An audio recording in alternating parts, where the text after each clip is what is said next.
music came into your life like really early after hearing Ticket to Ride by the Beatles, I believe. For a first song to draw you in, that pretty much has a lot of stuff to set you on the path to be a creative artist. You've got this insanely beautiful melody, but also this like left of center rhythm and beat, which is a bit unusual for a pop song. What was it that particularly caught your ear, do you think? The first damn fucking notes went, now, now, now, now, now. And it was so bright and trebly. I was like, what is this? This sounds fucking, just little kid, maybe 4 or 5 years old. Like, that really spoke to me. And then in comes Lennon's fucking vocals. And, you know, what can you say about John Lennon's vocals? You know, it's just, it convinced me, you know, I mean, and I didn't know what it meant at the time. I didn't know it had anything to do with whores, but I believed she had a ticket to ride. And I was off and running the harmonies and everything. You could hear Paul in there. And then I started moving to more songs and you hear Paul singing. It's like, wow, you know, there's other voice too, and trying to figure out who's singing what and stuff. And it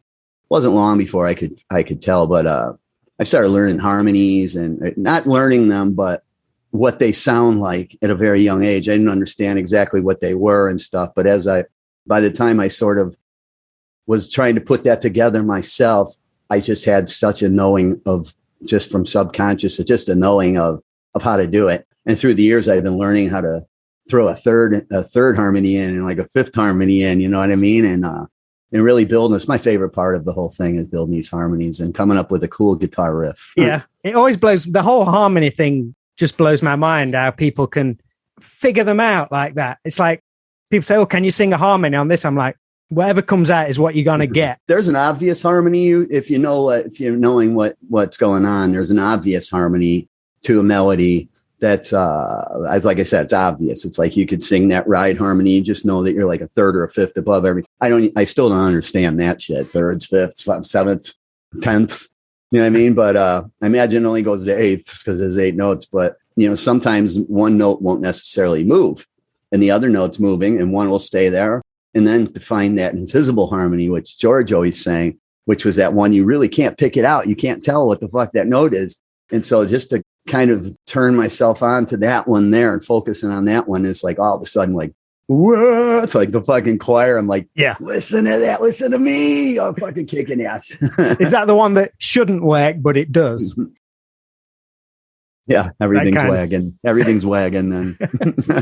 So when you had that song on was it on the radio you heard it? No, I heard it on a little 45 record. I'd had this little close and play record player they got me for all my little nursery rhyme records and stuff like that, you know.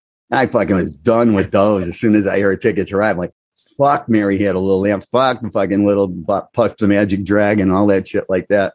And so, yeah, it was a little 45 record. And then I slowly go snooping through shit and I found more, you know, like Please Please Me and things like that. Then I got to Paul songs and I was like, whoa. So there's got to be there's a sweetness in the vocal. And so I'm trying to kind of cop that. I've never consciously or even subconsciously set out to rip a Beatles sound or a Beatles record or a Beatles song or my voice to sound like. It's just the way that I learned to sing. It's just, you know, and you can get a great education, musical education, just from the Beatles alone. You know what I mean? There's so much in that short amount of time that you can learn almost everything there is to know. And they started everything there is to know.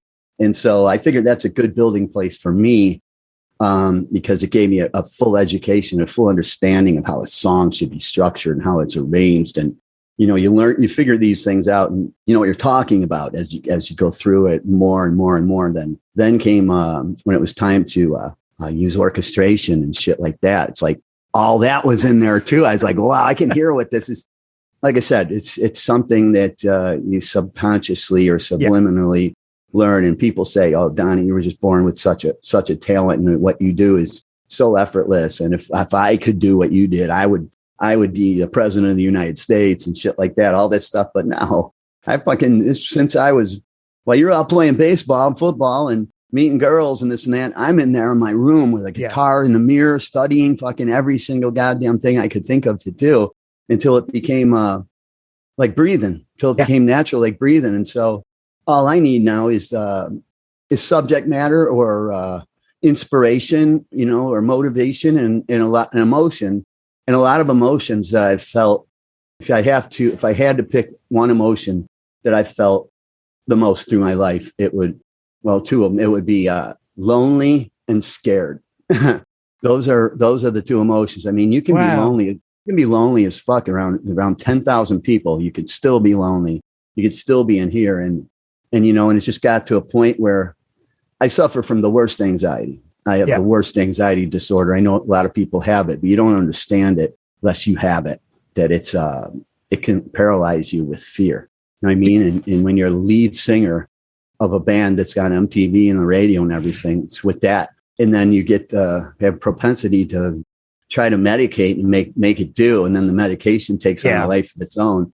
And when you're just from the inner circle, the people who are the most important to you throughout my life, telling me where I'm coming up short and what a piece of shit I am for this and that. And I'm like, you don't understand. I chose not killing myself today over doing a line of coke and some blow and made it to the stage. And I've come through with every fucking record, every single record I've delivered. You know what I mean? Like every show I'm there. It's like, what the fuck am I not doing right? You know, it's like, I'm that big a piece of shit. I'm a bigger piece of shit than Keith Richards. I'm a bigger piece of shit than Led Zeppelin and all those guys that partied and had drug issues and this and that. I'm a bigger piece of shit.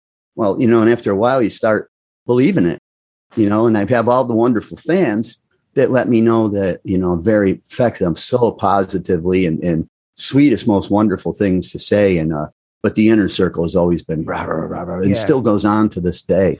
I'm still trying to disprove things, but I forgot what the actual question was. It's, I think we started at the Beatles, and we first said it, and it just went a whole different direction. I don't know how that happens. That's how it happens. I ramble, and I'm working. No, with that's great, man. What's left of my brain. You know what I mean?